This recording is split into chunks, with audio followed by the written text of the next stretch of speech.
The economy is in a crazy time right now. Unemployment is at an all-time low. We're getting the jobs report coming in tomorrow or today when this show airs. Unemployment is at 3.6%, very low. A lot of companies you're seeing raise money to, like McDonald's is now paying $17 an hour. But guess what? The United States military, you're not immune to what's going on in the real world. So right here in this episode, you guys and girls can see the title, How the Economy is Affecting Military Recruitment. Myself, 19 years, almost 19 and a half years, retiring here from the United States military. Spent a lot of time in the military, enlisted, done pretty much 20 years here in the service, in the United States Navy, so I can speak on this topic very well. And before I was in the military, I had a job at Domino's Pizza. But right here, how the economy is one big machine and the military is not immune from it. Ladies and gentlemen, boys and girls, and children of all ages, you're now tuned into the Prince of Investment, coming to you guys and girls live, all the way from the beautiful city and state of Denver, Colorado. Don't forget to hit that like, subscribe, comment, and share button. And as always, I don't have a lot of time, and I definitely know you guys and girls don't have a lot of time, so we're going to jump straight into it. So, ladies and gentlemen, you guys and girls seen the headlines. The military is having a hard time recruiting. Why is this? The United States Army came out and said that they don't think they're going to make their 50% of their goal for this year as far as recruitment. On top of that, the military is bleeding out great talent every day, whether people are retiring or separating. Why is this happening? Ladies and gentlemen, what's going on in the economy? Myself, I've been serving in the United States Navy military for ever since 2003. And in 2003, all the way to now, the military is just like the stock market. It has times of expansion, it has peaks, retractions, troughs, and expansion again, those business cycles. When the economy has a chance of doing very well, meaning low unemployment, high jobs, high paying jobs, the military always struggles. In economical downturns back in 2008, when we had the housing market crash, followed by a stock market crash, all those things started to happen. You've seen military's enlistments and recruitment start to peak. Coming in 2009, 2010, the military had to force people out of the military. Now today, they're doing everything they can to keep people in the military. Why is this happening? Ladies and gentlemen, I'm doing this episode to show you that the economy is one big machine. And as the machine moves, it affects everything around us. I recently read a book here about a couple weeks or a month ago that was called Economics in One Lesson. I can't remember the author's name, but essentially I think it was written probably like in the 40s, 1940s or something like that. But it was a great book. The reason why it was a great book, because it showed how one person's misery is another person's triumphant win. One person's trash is another treasure. We hate the rain, but we love the fruit that come from the ground because of the rain. So one thing has to happen to another.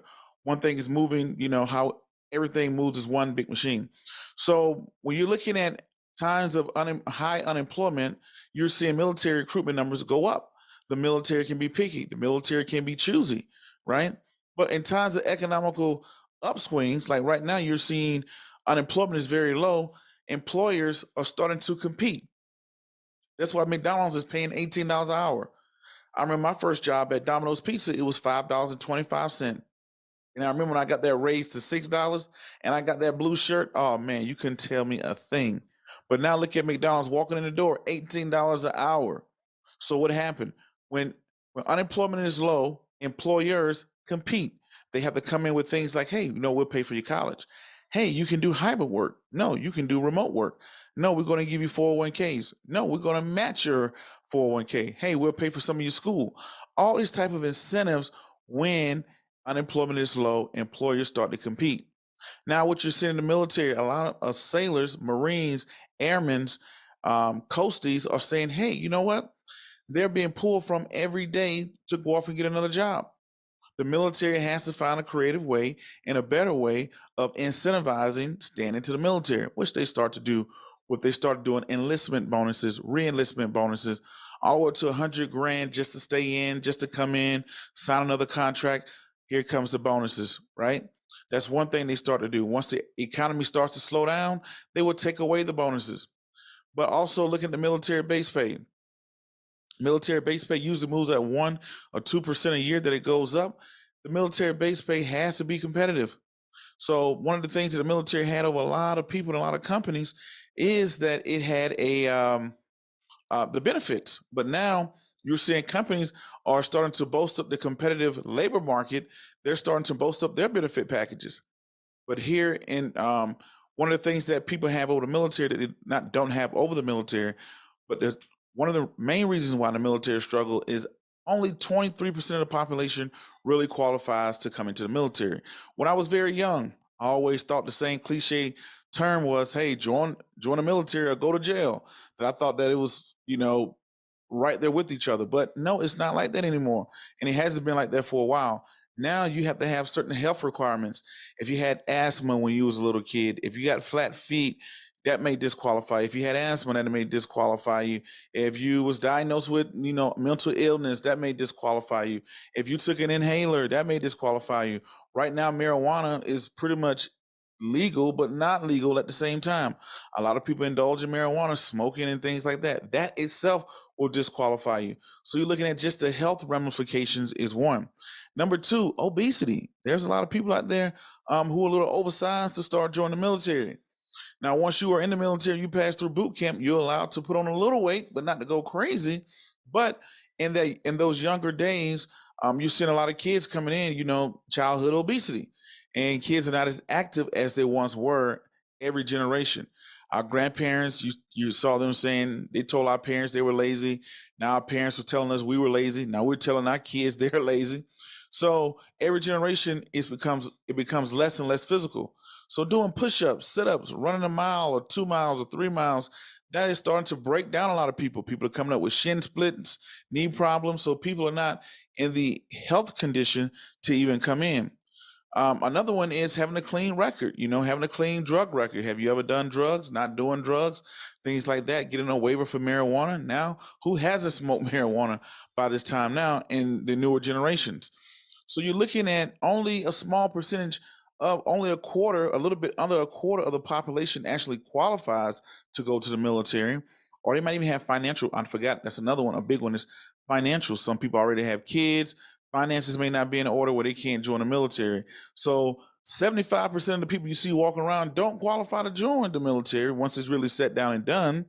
Um, Out of the people that are left, out of that pool of 23% of the population that's left, you now have to compete with everybody across the globe. They're like, hey, dude, I can smoke a little weed and get a little job over here, and I can do XYZ.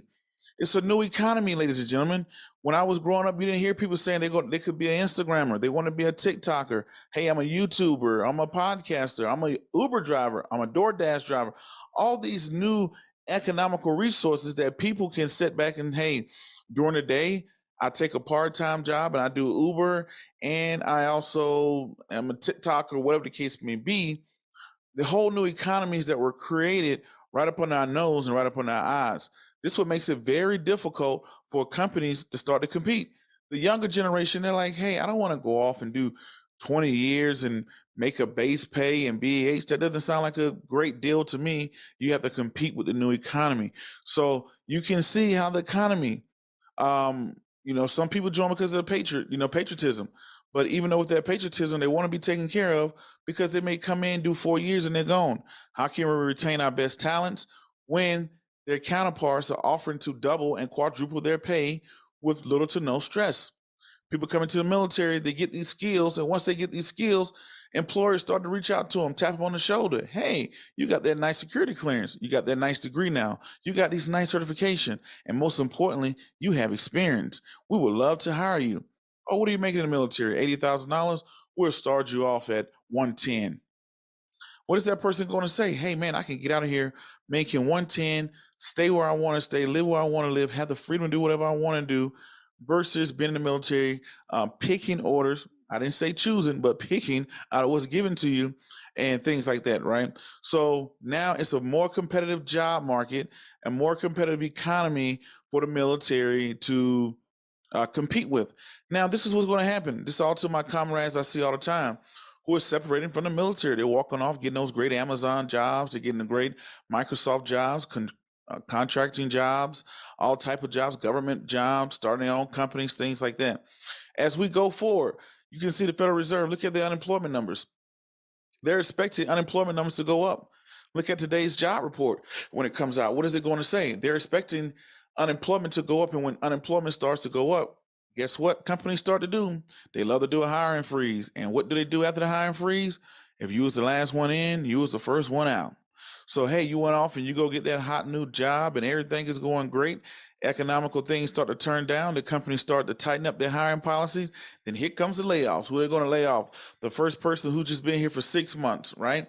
Or a year. So those are the things you have to be very mindful of when you're looking to lay off, making economical downturns. Then that's the time when the military starts to lick their chops. Oh, wow. I remember back in 2010, we had school teachers, firefighters, police officers, people who had great professions enlisting inside the United States Navy. I thought it was crazy. But at that time in 2008, you saw unemployment shoot through the roof and so many people was rushing in and the military had to push people out. When the economy goes down, the military takes away those bonuses and it licks its chops and say, hey, guess what? We'll pay for your school. We'll give you free health care and dental. You don't like the area you're living in? We'll get you out of this area. Just sign right here on the dotted line. Ladies and gentlemen, the military, I've done it for 19, 20 years, and I don't regret anything about it. Was there some hard times? Yes. Was there some easy times? Yes. Was did the military catapult me to another level? Of course so.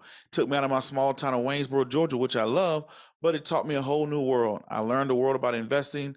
I learned the world about credit. I learned about insurance. I met people all across the world. I got my associate's degree, my bachelor's degree, my MBA, all type of different licenses, able to travel around the world. It's what's brought me here to Hawaii and also to Denver, Colorado. So it's a great opportunity for a young man that's out there looking for a new way to gain some experience, meet some new people, and also serve their country, because it does look pretty good on your resume when you serve and serve your country, because so many things you learn leadership, learn how to work as a team, you know how to take orders, obey orders, be on time, all those great things, right? But ladies and gentlemen, this episode today was brought to you. I'm telling you, brought to you like it's by a sponsor or something, but it was brought to you because of I'm seeing these headlines dominate and I can speak on it, but I didn't want to take up too much of your time. Until the next video podcast, cartoon, or whatever else crazy you see me doing around the globe. My name is Prince Dykes. This is the Prince of Investing. Peace, be safe. I'm out, and thank you.